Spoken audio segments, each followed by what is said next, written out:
In deze video ga ik aan de slag met sokpoppen. Ik wil je laten zien dat een sokpop meer kan dan je misschien op het eerste gezicht denkt. En dat het een ideale pop is om eens uit te proberen of de kinderen in jouw groep echt makkelijker reageren op een pop dan op jou. In deze video heb ik al door laten schemeren dat ik een groot fan ben van sokpoppen. En in de video die ik nu maak wil ik daar iets dieper op ingaan. Ik ben Helen Meurs en ik ben handpopcoach. Ik help je om de aandacht en de betrokkenheid van kinderen te vergroten via een handpop. En leer je hoe je die handpop inzet in jouw gesprekken, lessen en activiteiten. Hoe je daarmee een win-win situatie creëert. De sokpop dus. Dit is er één.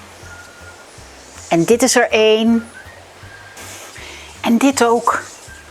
Deze heeft kleertjes en armpjes gekregen die je met een stokje kunt bespelen. Maar in basis blijft het een aangeklede sokpop.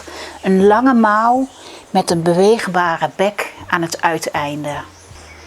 Persoonlijk hou ik van zo simpel mogelijk. Van deze dus. Een pop met een beweegbare bek daagt meer uit tot interactie dan een pop zonder. Dus dat is alvast een groot pluspunt. Door het ontbreken van armpjes of pootjes en kleding hoef ik me alleen maar te richten op het bewegen van de kop. En die blijkt door zijn lange mouw bewegelijker te zijn en meer te kunnen dan de gemiddelde mens- of dierpop. Daarbij nemen ze weinig ruimte in, zijn ze relatief goedkoop en ook makkelijk zelf te maken. En gaat de aandacht direct uit naar waar ik de aandacht wil hebben, namelijk de kop.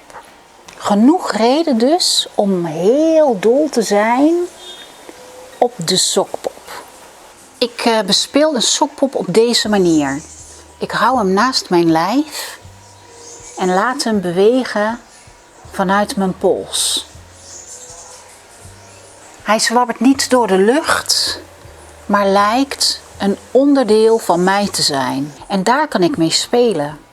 Ik kan hem ergens achter vandaan laten komen, over een randje laten kijken, hem een kiekeboespelletje laten spelen of hem plotseling laten verdwijnen.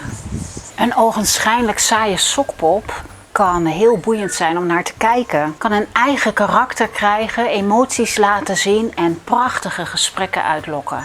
Probeer het gewoon eens uit. Een sokpop heeft niet veel techniek nodig en is een ideale pop om uit te proberen hoe kinderen in jouw groep reageren. Of het iets voor jou is, dat werken met een pop.